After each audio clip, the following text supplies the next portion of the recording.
Manhattan, Skyscraper National Park. It's like no other spot on the planet. From the beginning, New York City has been a vibrant center of commerce, with no pretense of excessive gentility and no mercy for those with delicate sensibilities. From the start, it was a rowdy community of flying elbows, holding its brawny arms open in welcome to the hardy, to the energetic, and to those with big dreams, itchy feet, strong backs, and thick skins. The discoverer of what became New York was a headstrong mariner named Henry Hudson, an English sea captain and navigator in the employ of Dutch business interests. In 1609, he sailed his ship, the Half Moon, into New York Harbor and up the river to the west of a long, slim island, hoping to find a passage to Asia.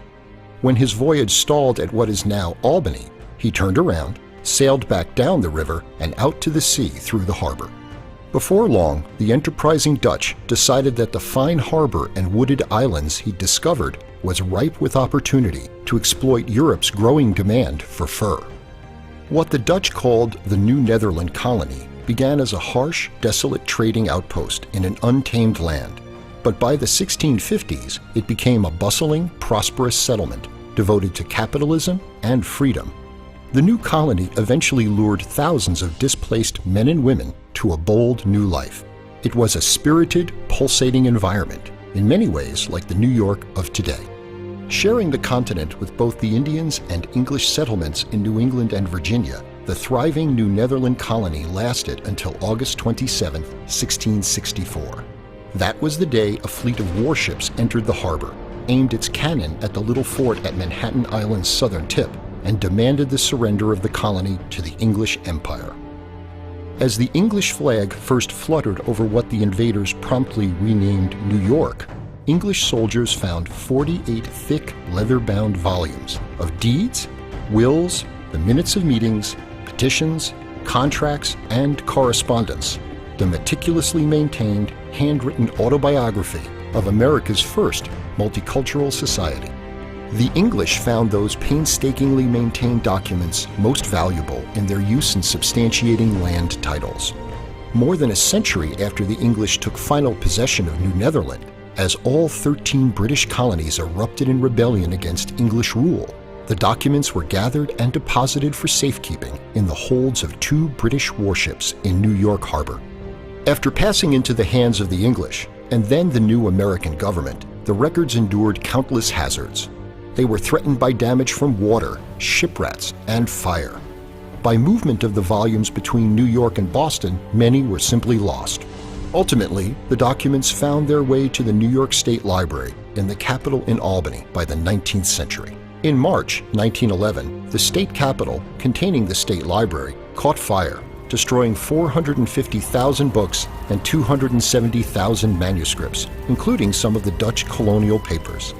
What remained of many of the records were only heaps of charred, baked papers, water-damaged and frozen into black clumps. Others, however, blackened at the edges and margins and faded by the assault of flame and water, remained essentially intact. Ironically, it was a stack of English documents that fell on top of the Dutch papers and in essence saved them from total destruction. Over the decades, efforts were made to translate the surviving documents from their 17th century Dutch transcription into English, but no acceptable translation ever emerged. The result? The vital story of the New Netherland colony has remained for centuries the great untold tale of America's history. America's Dutch history needed both a translator and a storyteller. And they finally found one in Dr. Charles Gehring. Charlie Gehring is a linguist, historian, and a Fulbright scholar. His specialties are German and Dutch. In 1974, fresh off a teaching stint at the State University at Albany, Gehring moved into space in the New York State Library and began the painstaking task of translating into English from their original 17th century Dutch some 12,000 surviving, handwritten documents created 3.5 centuries before by the rulers of New Netherland. To Charlie Gehring, the events they chronicle are current, and he speaks of them in the present tense. Dutch has evolved just as English has evolved from Elizabethan times, let's say. If you read Shakespeare, you think you know what is being said until you read the notes at the bottom and you find out that, well, it's not quite what you thought it was. The Dutch started printing sources much earlier than the English. There's a lot to draw on from Dutch sources going back 16th, 17th century, so that you have an incredible depth of meaning for every word, and this is invaluable. The long-lost world Charlie Gehring is exploring through these ancient handwritten documents was vastly more vital and compelling than most Americans know. Until Gehring's work began, most historians of colonial America tended to dismiss the Dutch colony in a few lines or relied on English sources. After all, the English were engaged in wars with the Dutch for control of the seas and trade routes. As a result, the English got to tell their American story. Meanwhile, the Dutch, their language and their once thriving colony, withered into 3 centuries of shadows and distortion. In the early 19th century, it was the whimsical pen of Washington Irving that did a disservice to America's Dutch era.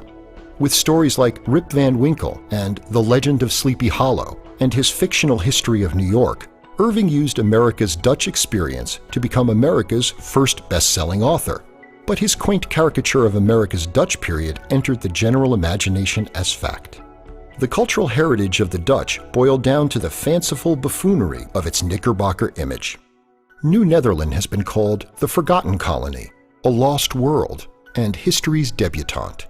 The reason for this veiled role is that the records are in 17th century Dutch, making them impenetrable to all but a handful of scholars. This simple language barrier eclipsed the Dutch story, preventing historians from giving it its full and rightful exposure. The legal system depends upon showing in court something in writing, not just verbal testimony, but you need to have an authentic document to prove your case. So the Dutch were very concerned about keeping records. The records that I deal with is what remains of the, let's say, the archive of New Netherland. These are the records that were kept by the secretary of the Central Council on Manhattan. The story revealed by the surviving 12,000 documents is a fascinating tale of a hardy, bustling community of adventurous, transplanted Europeans and captured Africans, both free and enslaved, who found opportunity, diversity, and freedom in the New World. For the settlement's development and management, the Dutch relied on a private firm called the Dutch West India Company, which operated other Dutch colonies under a franchise from the Dutch government. New Netherland sprawled from what is now Albany down to Delaware Bay. Its population, drawn from volunteers, was only half Dutch. The others were Germans, Croats, Poles, Norwegians, Italians, Jews, Africans, both free and enslaved, and members of various native Indian tribes, the Mohawks, the Nayaks, the Tappans, and others. At least 18 languages were spoken in New Netherland. The colony's main purpose? To operate as an outpost for Dutch trade and to show a profit for the effort. There's a saying, I don't know where it comes from, but the Dutch would trade with the devil himself if they could keep from burning their sails. The heart of that commerce was the fur trade with the Indians, but New Netherland quickly developed subsidiary enterprises: timber, farming, taverns, breweries, blacksmith shops, cooperages, and of course, prostitution. Most of the early people who came over here were single men, and these were guys who were looking to make their way in the world, who were going out to make a fortune and looking for opportunities that they wouldn't necessarily have back home. You had many widows who were looking for new opportunities. They drew on people from all over Europe. So you have the first multi-ethnic society developing here in the Hudson Valley. The multi-ethnic society that we have in America today develops in what is New Netherland. The open tolerance and acceptance of other cultures by the Dutch may have been due in part to their vast global holdings. New Netherland, you have to remember, is just a small part of the West India Company interests, which run from Africa to the outreaches of the Indonesian archipelago. The Dutch West India Company had the authority to raise armies and protect the Dutch colonies with force. The company could make treaties with local chieftains. It also could, and did, make war when necessary. By 1614, the Dutch have a fort, more of a business operation, let's say, a trading post on Castle Island, which is in the port of Albany today. This is Fort Nassau. And from here, they are able to trade with the Indians and explore further inland to see what is available for potential profit. In general, the Native Americans were pleased to receive these new people from across the sea. They brought with them trade goods, firearms, metal tools, and other conveniences. But not every interaction between the colonists and the Indians was mutually gratifying. The Dutch didn't go out and get the furs. They let the Indians bring the furs into them. The Dutch had to maintain a trading post with a supply of goods that the Indians wanted. The worst thing that could happen was the Indians would travel for hundreds of miles with these heavy packs of furs, only to find that there was nothing there to trade for. And they got very upset. By 1624, Fort Orange is built.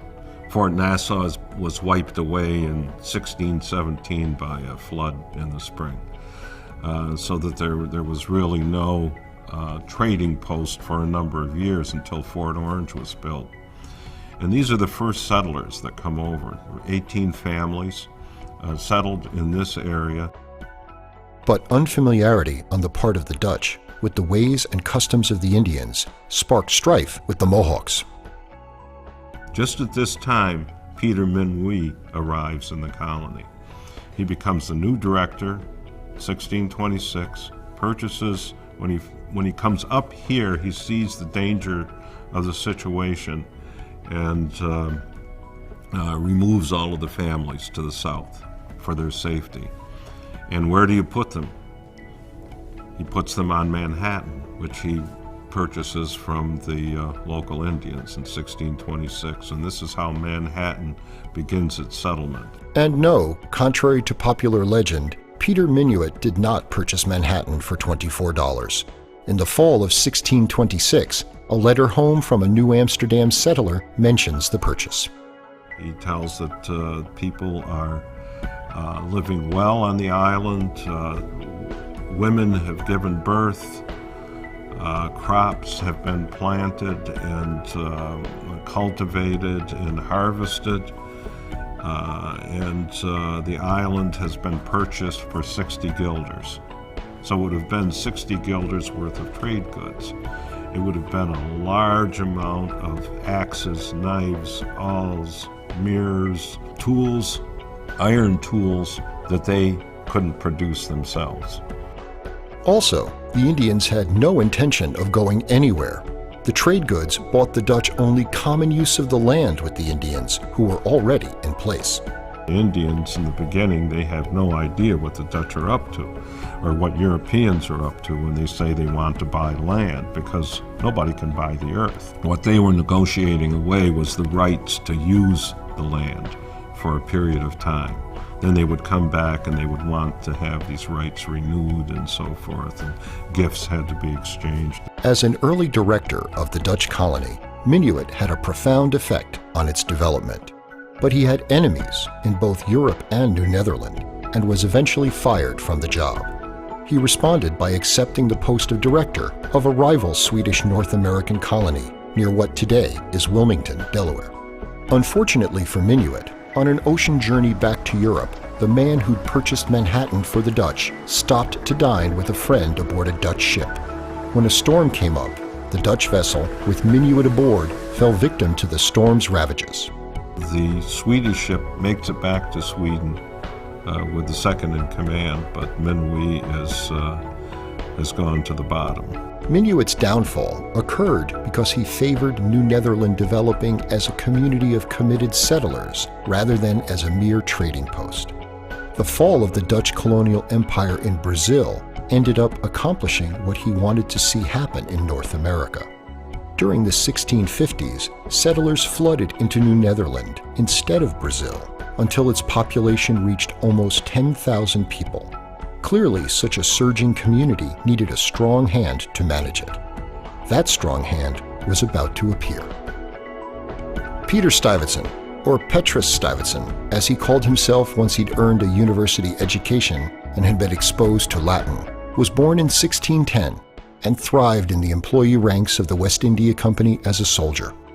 He advances rapidly in the West India Company, which demonstrates his abilities. Bright, courageous, and resilient, Stuyvesant laid his medal in a hard-fought battle against Dutch enemies on the Caribbean island of St. Martin, where he fell victim to a rough-hewn cannonball during the ill-fated siege of a Spanish fort. The second shot fired from the Spanish side bounces up and hits him in the right leg and takes him out of action. This is like the second day he's there. His leg has to be amputated. In the 17th century, amputation was a horrific process and often fatal. The rugged Stuyvesant, however, survived the ordeal and was sent back to the Netherlands to recuperate. There, he recovered from his injury and also married. In 1646, he was named the new Director General of the Dutch colonies in both North and South America. His base of operations, Manhattan Island in the New Netherland colony. When he comes to New Netherland, he's only 36 years old. He's a young guy, minus one leg, in control of this big colony, and starts throwing his weight around immediately and trying to get things under control. One of Stuyvesant's first chores was to try to impose order and security on what was rapidly becoming a bustling, rowdy, and quite prosperous community. The colony's nerve center was now Manhattan, but Fort Orange, on the site of what's now Albany, had also become a busy port and trading center. He was in charge of New Netherland during this period of time that showed such promise for the colony. Unfortunately, it also brought the colony to the attention of the English. The English had colonies in Virginia and New England and cast an avaricious eye on the Dutch-held land between them. Some of that Dutch land was held by rich absentee landlords back in Europe, like prosperous gem dealer Kilian van Rensselaer. Dr. Jannie Venema, the associate director of the New Netherland Project, is at work on a book about the noted patroon, including his unusual investment. What is interesting, I think, is by starting this undertaking in New Netherland, buying land somewhere across the ocean, that was something not many people did that. That was very new. Van Rensselaer was a director of the West India Company, and his agreement for his patroonship required him to transport at least 50 people over a 4-year period to farm the land he had acquired from the Indians. In Europe, he actively recruited those hoping for a new start. There are chances in this new world to earn something, and you can sign on with a patroon for, say what, 4 years, 5 years, 6 years. And after that you could come back to the Republic, or you could stay there and have more chances. While some rich Dutch merchants like Kilian van Rensselaer were investing in patroonships in the New World, New Netherland leader Peter Stuyvesant, armed with his knowledge of what both the Caribbean and the Dutch colony had to offer, planned not only to trade with the Indians, but also to turn New Netherland into a trade center for the Western colonial world. Goering learned that from studying the documents. The document where I found the information about the trade center is in a letter that's written to Stuyvesant by the directors of the West India Company in Amsterdam. We don't have Stuyvesant's correspondence.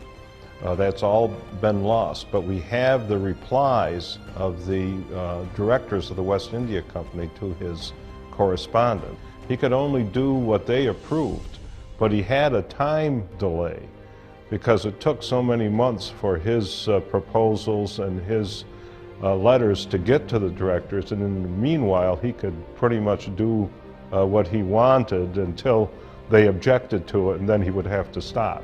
Stuyvesant, Goering discovered, not only tried to build the colony's prosperity, he was determined as well to protect it. In 1653, the year New Amsterdam was chartered as a city, Stuyvesant was committed to keeping the English from taking possession of it. Goering found and translated a document in council minutes that outlined Stuyvesant's plan to preserve the city. The document where it stated that everyone should be involved in constructing the wall from the Hudson River to the East River, it's considered an urgent matter. Everyone is working. And they dig a trench from river to river, put up a barrier on the north side of the trench, and put posts in the ground and planks in between so that there is a defensive line. Every so many feet they'll put cannon and have sentry boxes. And of course this follows the street that is now known as Wall Street. When historian and librarian Peter Christoph became curator at the New York State Library, he found it frustrating to have in his custody tens of thousands of ancient Dutch documents that nobody could read. When he met Dr. Charles Goering at a history conference in the early 1970s, he knew he'd found the solution to his problem. This meeting ultimately led to the establishment in September 1974 of the New Netherland Project, under the sponsorship of the New York State Library and the Holland Society of New York, with Goering as translator and editor of New York's colonial documents. When I started, I figured I would be doing this for 1 year, and that was it. It was almost that because our money ran out after 1 year. But I became so intrigued with the Dutch, with this information, and knowing that people didn't know about this at all, and that for me, as a Germanic linguist and a historian, I was what better combination could you have than translating Dutch documents of a historical period that few people knew about? Partial funding for the New Netherland Project came from the National Endowment for the Humanities, the Friends of New Netherland, now known as the New Netherland Institute, and is continued by generous private donations. The documents Goering is translating are the official records comprising the remains of the archives kept in the Provincial Secretary's office in the fort in New Amsterdam. They cover the whole of New Netherland, not just the events on Manhattan Island.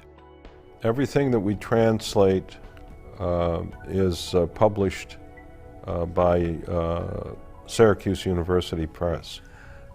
We provide each manuscript with an introduction, with a subject index, and other apparatus, scholarly apparatus, and the purpose is for people who can't read 17th century Dutch to have access to the information in the records in the best way possible.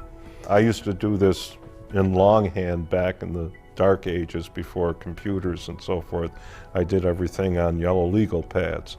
Now Yanni simply types it in onto disk, the transcription.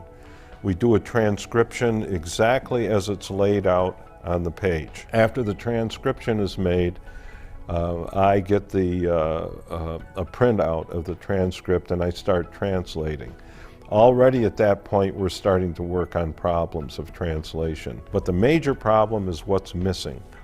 What has been burnt away or been cut away or lost as a result of the mishandling or various fires they've gone through. For a novice attempting to follow in Goering's translating footsteps, there are other issues in addition to the condition of the documents themselves.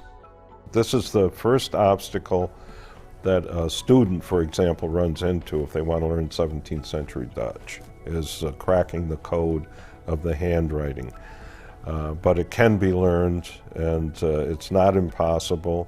It's very regular. Once you learn it, it's like, as I said, reading a typewritten page. It's so good. The person who has the most difficult handwriting and apparently never learned the secretarial style is Petrus Stuyvesant.